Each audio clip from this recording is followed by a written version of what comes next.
No ar, programa Vereda Literária, conversando hoje com o poeta e editor Sebastião Nunes.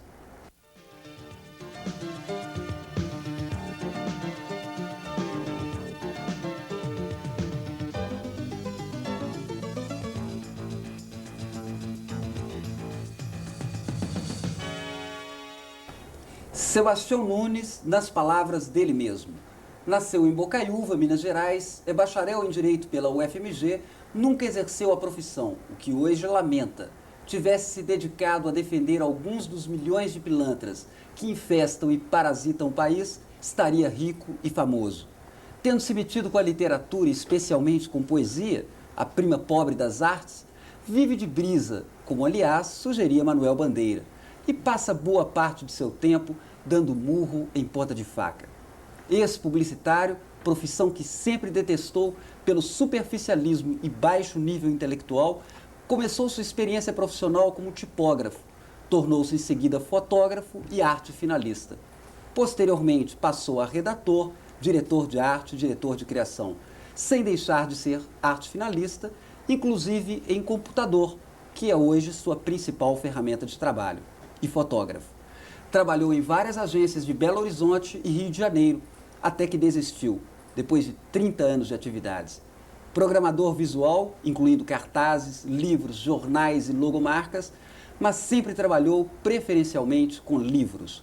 De 97 para cá, Sebastião Nunes dedica-se também a produzir literatura infantil. Dentre seus trabalhos, destacamos Antologia Mamaluca e Poesia Inédita, volumes 1 e 2. Somos Todos Assassinos, Decálogo da Classe Média, História do Brasil, novos estudos sobre guerrilha cultural e estética de provocação. Tudo bem com você, Sebastião Nunes? Tudo bem. Então tá ótimo. Então, você de 68 a 89 praticou regularmente a poesia, uma poesia marginal. Vamos começar falando inicialmente dessa dimensão do seu trabalho que você abandonou alguns anos atrás. Eu comecei em 68 com poesia porque eu tinha tentado todos os caminhos possíveis dentro de uma vida artística. Vamos dizer que até 28 anos eu fui um aprendiz, eu estava só aprendendo.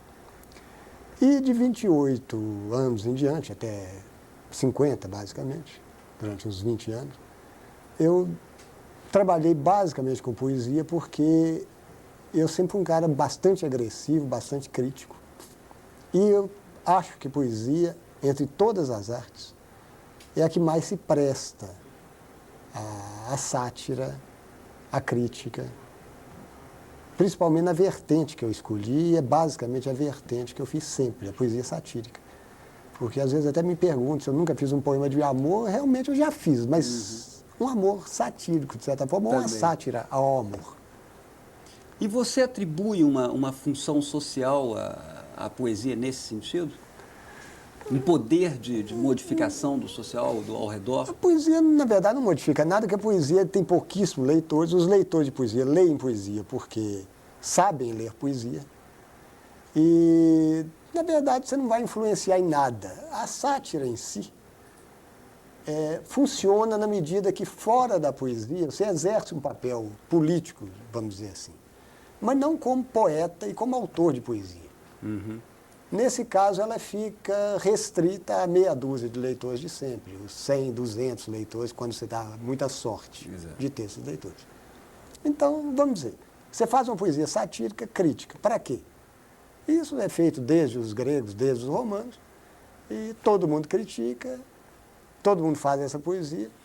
É muito interessante porque você tem a sua maneira de construir a poesia, mas não que você espere um reflexo na sociedade, que você não tem muito jeito.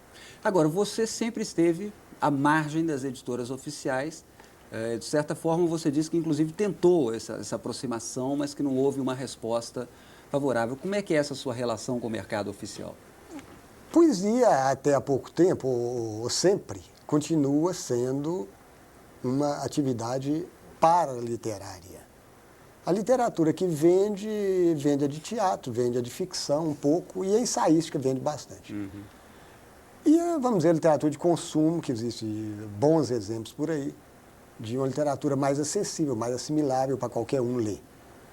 Ora, poesia, os editores, quando editam, editam porque são amigos dos editados, ou porque o cara, depois de 50 anos de carreira, fez um nome que já justifica 1.000 exemplares, estourando 2.000 exemplares. Então sai alguma coisa por editora. Mas a poesia não é um objeto comercial. Um objeto comercial, e não vai ser nunca. Né?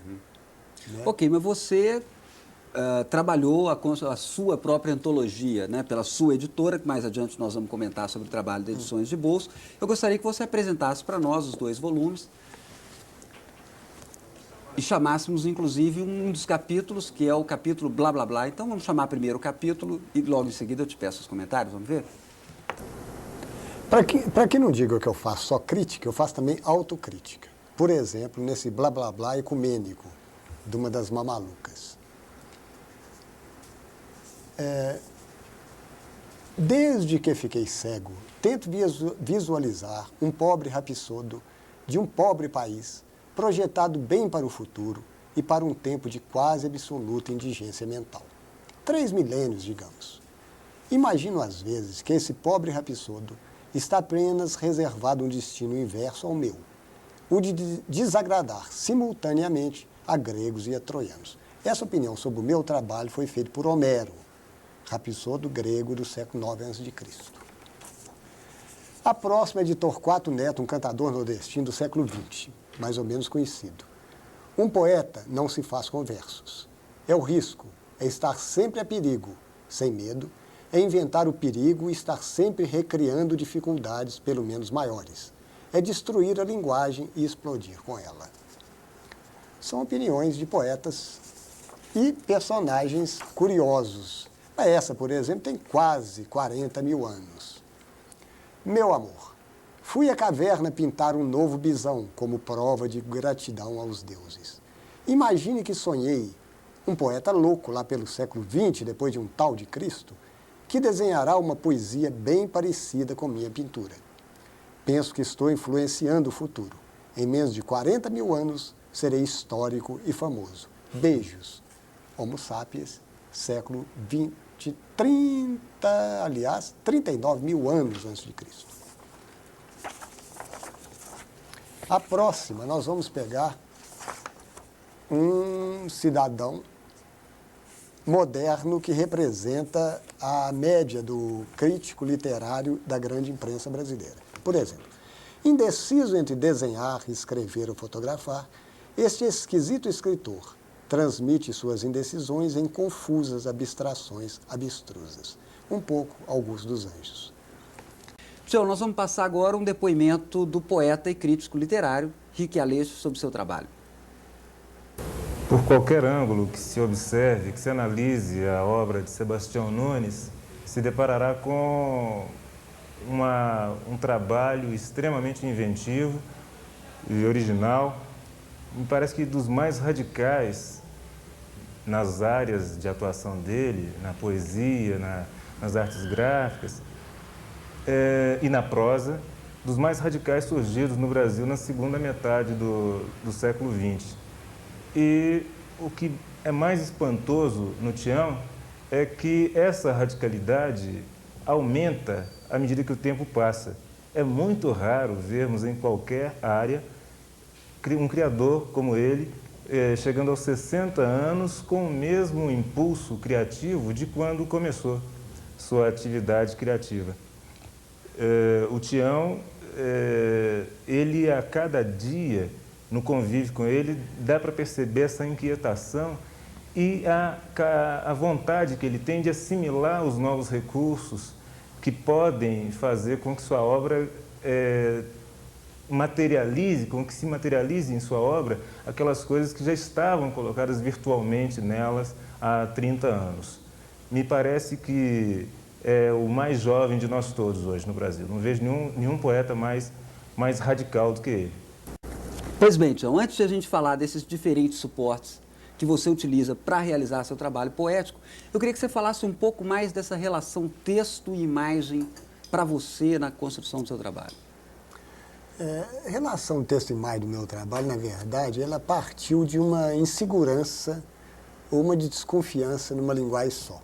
Vamos dizer que insegurança defina melhor. Eu desconfiava da capacidade da palavra poética, ser capaz de dizer tudo que eu queria, e das minhas maneiras de tratar a imagem também. Então isso acabou resultando num conjunto de imagem e texto, que virou uma intervenção intersemiótica poética e que me pareceu bem mais satisfatória do que uma delas sozinha. Sozinha. Bom, você vai avançar para o trabalho em prosa, né? Nós vamos pegar aqui em primeiro lugar o Decálogo da Classe Média para comentar, e em seguida a gente comenta também o História do Brasil, Somos Todos Assassinos. Vamos ver uns fragmentos do Decálogo da Classe Média? Primeira lei. A classe média tem medo da própria sombra e as avessas, ou seja, a própria sombra tem medo da classe média. Segunda lei. A classe média acende uma vela a Deus e outra ao diabo. Terceira lei. A classe média tem telhado de vidro, mas joga pedra no telhado do vizinho. Pois bem, Sebastião, apesar de você anunciar na capa do livro um decálogo, o trabalho é composto de apenas 3 leis. Você promete para um futuro as outras 7, que na verdade são 12, segundo você. Fala para nós desse trabalho.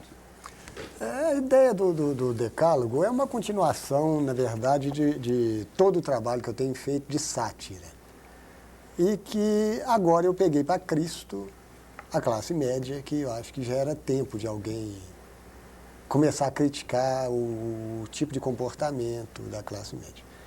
E como eu estou chegando à conclusão, por algumas análises teóricas e práticas, de que a classe média está destinada a disputar com as baratas quem vai sobreviver à última hecatombe, ao fim do mundo, né?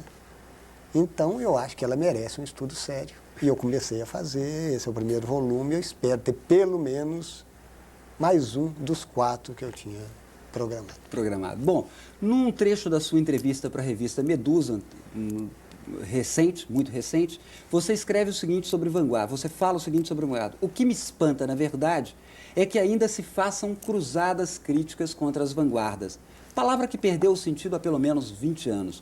Hoje, o que existe são múltiplas intervenções em múltiplos meios, o que você faz com o decálogo. Então, vamos apresentar cada uma dessas intervenções, de certa forma. Eu vou pedir, em primeiro lugar, a exposição que você fez no Centro de Cultura da UFMG. Vamos ver algumas imagens. Eu te pediria para comentar para nós. Isso aí é um caixão com o material do decálogo dentro, que eu achei que era pobre, não bastava para essa crítica nova botar só um livro. Então eu fiz um livro, um folheto, um monte de papéis e um caixãozinho de defunto para comportar o livro e os papéis. O mais interessante que eu achei nisso é que eu mandei essa caixinha de defunto por Sedex para mais ou menos 100 pessoas no Brasil até hoje. Espero mandar mais algumas, se bem que já está perdendo um pouco a graça, todo mundo já está sabendo. Mas o impacto me parece ter sido bastante grande e mesmo pessoas que sabiam da coisa levaram susto ao receber. De fato, eu imagino que é para levar susto mesmo. Ok, e você sugere ainda outras intervenções. Vamos ver mais algumas delas? Eu te pediria para ir comentando para nós. Depois de perder os últimos cabelos que eu tinha, eu cheguei a uma imagem que me parece muito próxima do que é um enclame. É um corte longitudinal de uma cabeça humana cheia de ratos. E fiz várias peças desse tipo, como uma página de uma homepage, essa que está, uma capa para CD, que está aí agora, e um modelo de mini pôster para quarto de criclame em geral.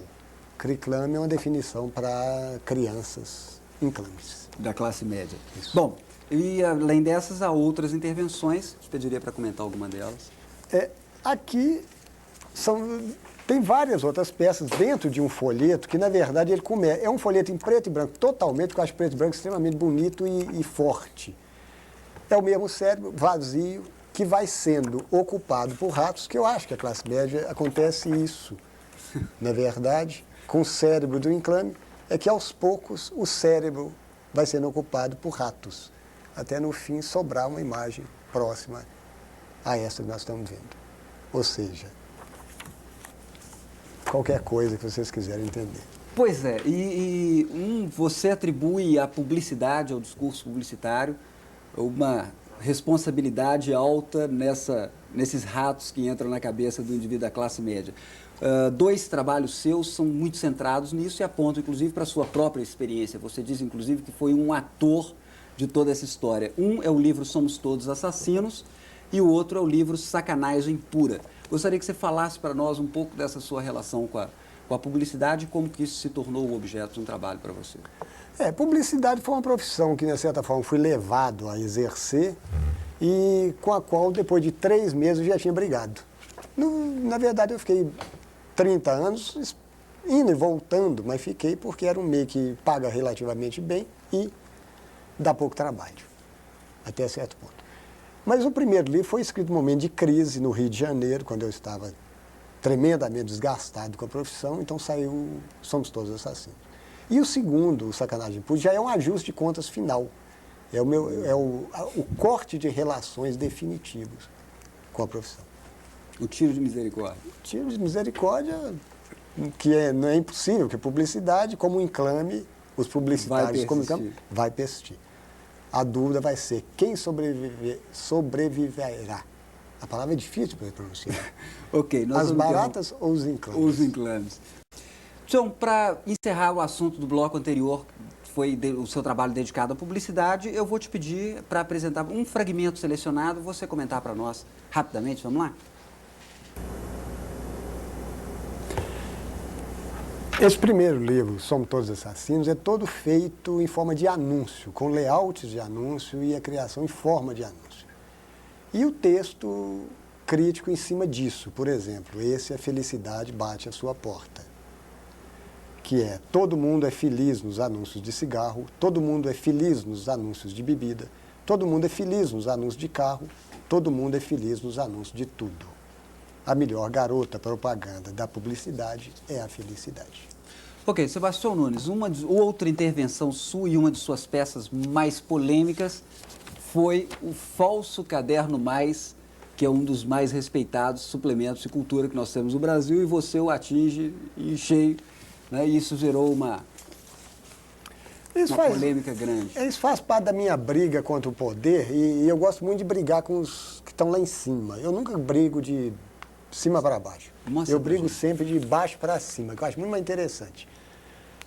Isso aqui é um jornal que eu fiz, um tabloide, e 4 páginas, no formato, tipologia, tudo igualzinho à Folha de São Paulo. Exatamente igual, só que preto e branco fica mais barato. E entrevista minha, poema meu, tudo meu. Exatamente para comprar uma briga com eles, que eles felizmente toparam para mim. Chegou um oficial de justiça lá em casa com uma notificação judicial para eu parar de publicar isso. Eu respondi para ele dizendo que, como todo cara que se considera criativo, eu ia parar de publicar porque a gente não repete as coisas, ele faz uma vez só. Bom, o outro trabalho seu, Sebastião Nunes, é a História do Brasil, que você resolve recontar a nossa história de um modo bastante satírico. História do Brasil foi um projeto que levou 10 anos para ser escrito, é o meu primeiro livro feito no computador. Você mostra o livro para nós, por favor.